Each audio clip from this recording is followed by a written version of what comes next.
Olá, aluno! Seja bem-vindo ao curso DNA do Direito. Eu sou o professor Carlos Eduardo Volante e na aula de hoje de Direito Internacional Privado estudaremos homologação da sentença estrangeira. Bom, este é o terceiro e último ponto dentro do Direito Internacional Privado que é cobrado no exame de ordem. Inclusive, em 2015, nós tivemos várias alterações e novidades, então a partir desse período começou a se exigir mais do estudo desse tema.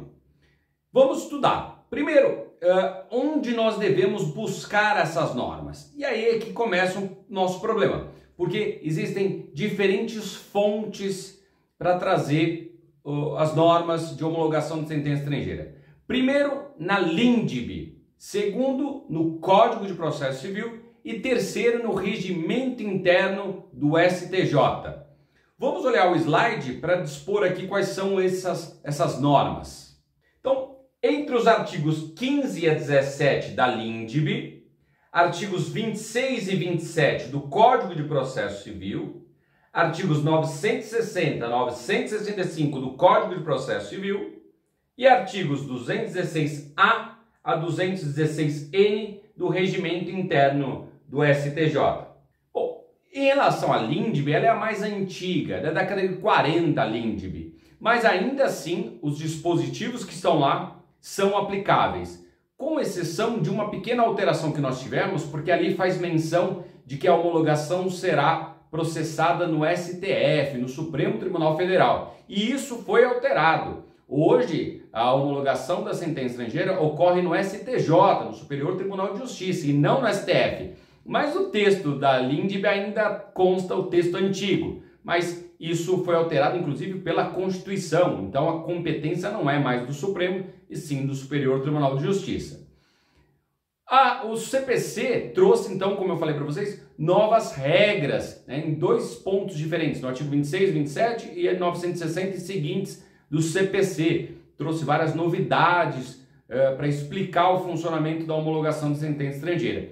E o mesmo CPC fala que as demais regras serão estabelecidas pelo regimento interno do STJ, e por isso que eu trouxe para vocês os artigos 216A até o 216N do regimento, porque é ali que estão as questões mais práticas, as questões mais específicas da homologação da sentença estrangeira.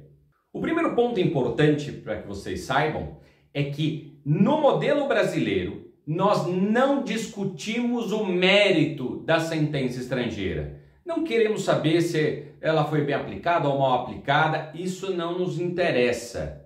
O que nos interessa são certos requisitos formais, legais, para dizermos se essa sentença estrangeira será aplicada ou não. Então, olha, não, mas a mãe está alegando que a sentença estrangeira não levou em consideração que o pai agride a criança. Nós não entramos nessa discussão. Se lá foi proferida essa sentença estrangeira e foram respeitados os requisitos que nós vamos ver agora, essa sentença vai ser homologada e vai ser aplicada. Se é para entregar para o pai e a criança, vai entregar para o pai e a criança. Tá? Então, a gente não entra no mérito. O que nós discutimos são formalidades.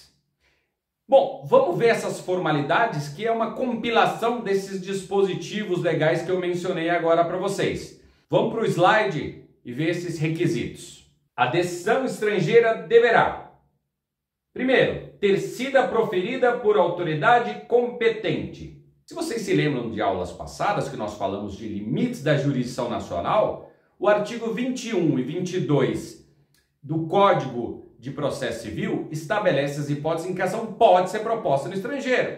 Significa que ela também, podia ser proposta no Brasil, mas também no estrangeiro. E se ela foi proposta no estrangeiro, ela pode ser homologada no Brasil. Mas se tratar do artigo 23 do CPC e ela foi proposta no estrangeiro, nesse caso ela não pode ser homologada no Brasil, porque fere essa competência exclusiva brasileira. Então, esse é o primeiro ponto que nós vamos analisar. É uma ação que trata do artigo 21, 22 do CPC ou do artigo 23? Se for do 23, nós não homologamos. Vamos para o inciso 2. Slide.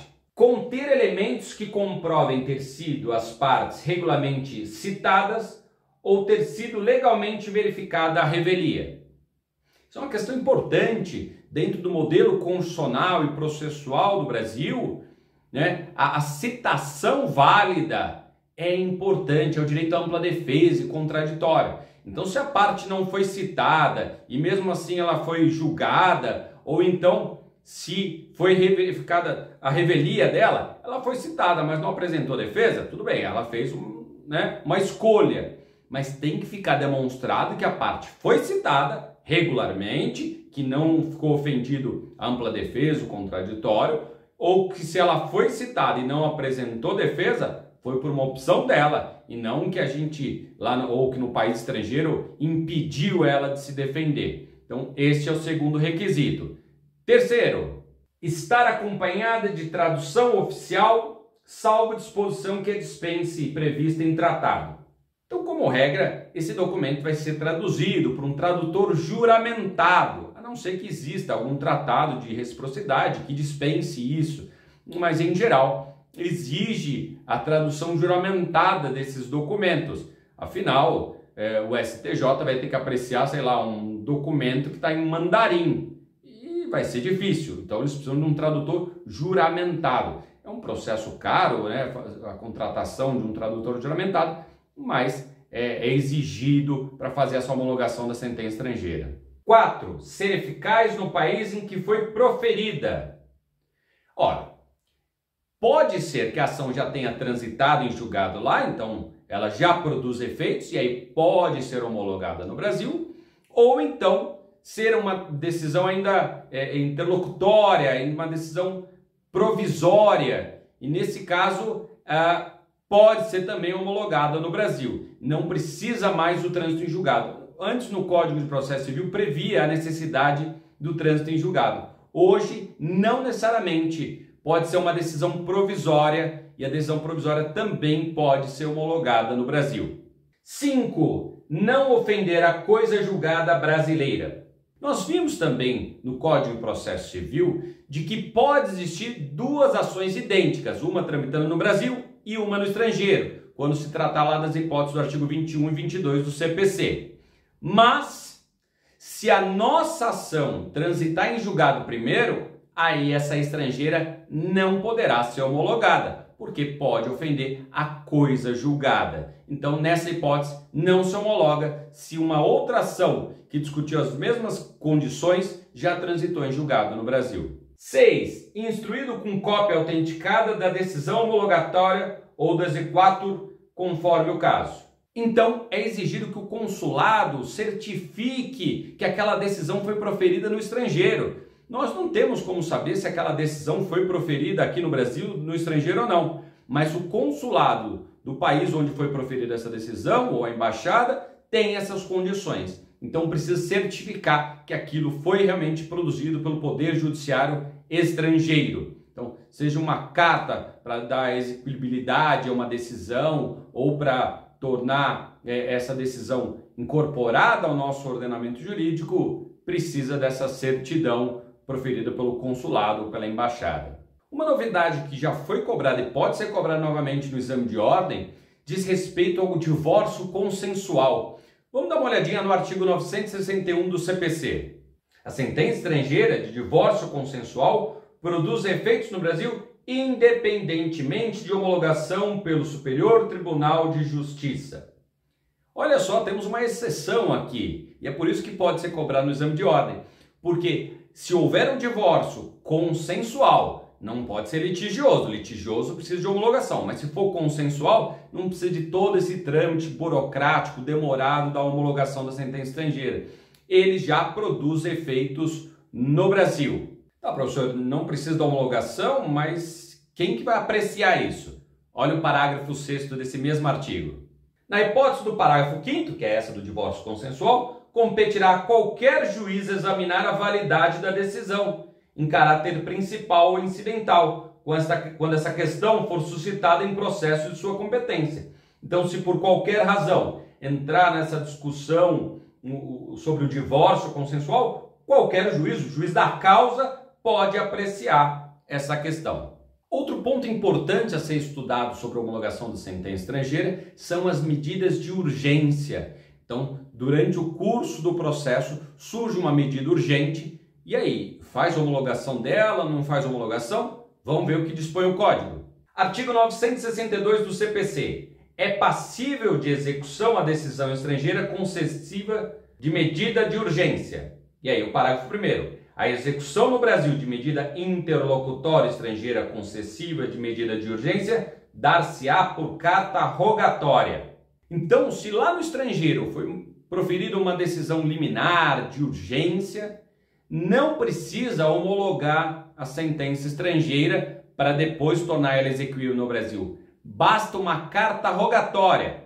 Vocês já devem ter estudado isso. Além da carta precatória, que é aquela em que juízes de comarcas diferentes vão cumprir as decisões, a carta rogatória vem da expressão rogar, de pedir, porque a gente não pode obrigar o juiz estrangeiro a fazer alguma coisa. Então, se o juiz estrangeiro proferiu a decisão, eles pedirão uma carta rogatória para cumprimento no Brasil, independentemente da homologação da sentença estrangeira. E é nesse sentido que dispõe o parágrafo 4º desse mesmo artigo. Vamos lá. Quando dispensada a homologação para que a sentença estrangeira produza efeitos no Brasil, a decisão concessiva de medida de urgência dependerá, para produzir efeitos, de ter sua validade expressamente reconhecida pelo juiz competente para lhe dar cumprimento, e aí vem, dispensado a homologação pelo Superior Tribunal de Justiça.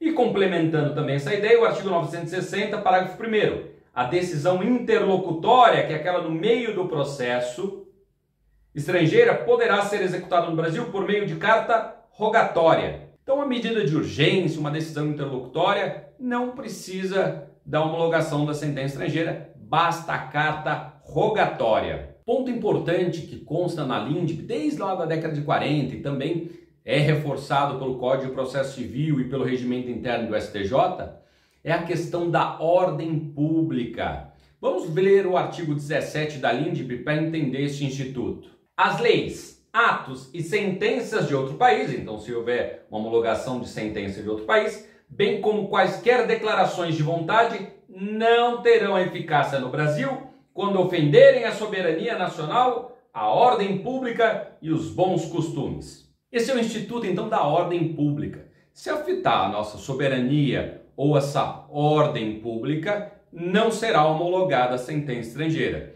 Imaginem, por exemplo, uma sentença que foi proferida no estrangeiro, num país muçulmano, em que o islamismo predomina ali, se confunde a figura do Estado com a religião, e for aceito, por exemplo, o repúdio, que é uma forma de desfazimento da união ali, só que a mulher pode perder o direito aos filhos, pode perder o direito, inclusive, de visita aos filhos, não receberá patrimônio, inclusive não pode nem voltar para a casa dos pais, tem que ficar num abrigo de mulheres repudiadas.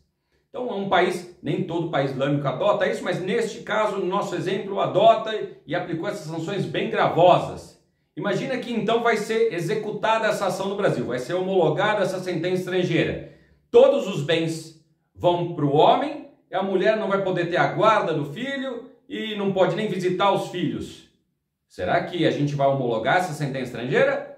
Não. Ainda que a lei estrangeira fosse a competente, nós não vamos homologar essa sentença estrangeira porque ela viola a nossa ordem pública. Não é que ela é diferente da nossa lei, é que ela choca o nosso conjunto de valores morais, éticos, filosóficos, jurídicos. Então, quando ofender nossa ordem pública, a gente não homologa a sentença estrangeira. E por fim, o regimento interno do STJ estabelece o procedimento, como se processará a homologação da sentença estrangeira. A começar pela petição inicial, que deve respeitar os requisitos de uma petição inicial tradicional, lá do artigo 319, e também está revestida das formalidades, dos requisitos que nós já estudamos, ter sido proferida por juiz competente, ter sido feita a citação regular ou a revelia também ter sido dado, não pode ofender a coisa julgada. Então, aqueles requisitos que nós já estudamos vai ter que ser demonstrado nessa petição inicial, além dos documentos, como tradução juramentada, a certidão proferida pelo consulado, pela embaixada. Então, esses requisitos formais vão ter que estar presentes na petição inicial. O réu vai ser citado para apresentar contestação e, se ele quiser contestar, ele tem um prazo de 15 dias para fazer essa contestação. A petição inicial é endereçada ao presidente do STJ, mas se houver contestação, sai da presidência do STJ e é mandado por uma corte especial que vai analisar a homologação da sentença estrangeira. As partes terão ainda o prazo de 5 dias para eventual réplica ou tréplica. E o Ministério Público sempre vai intervir como fiscal da lei, impugnando eventualmente uma sentença estrangeira, uma homologação da sentença estrangeira. Mesmo que as partes concordem, o Ministério Público pode demonstrar ali que há uma ofensa à soberania, violação da ordem pública ou qualquer outra ilegalidade.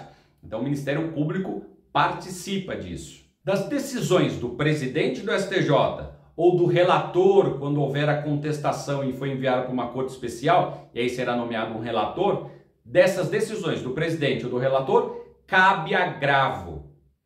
E também, se houver a necessidade depois de execuir essa sentença, de tornar ela prática, aplicar ela, vai ser feita por um juiz federal. Então você pega uma carta de sentença e manda para o juízo federal para tornar aquela sentença exequível.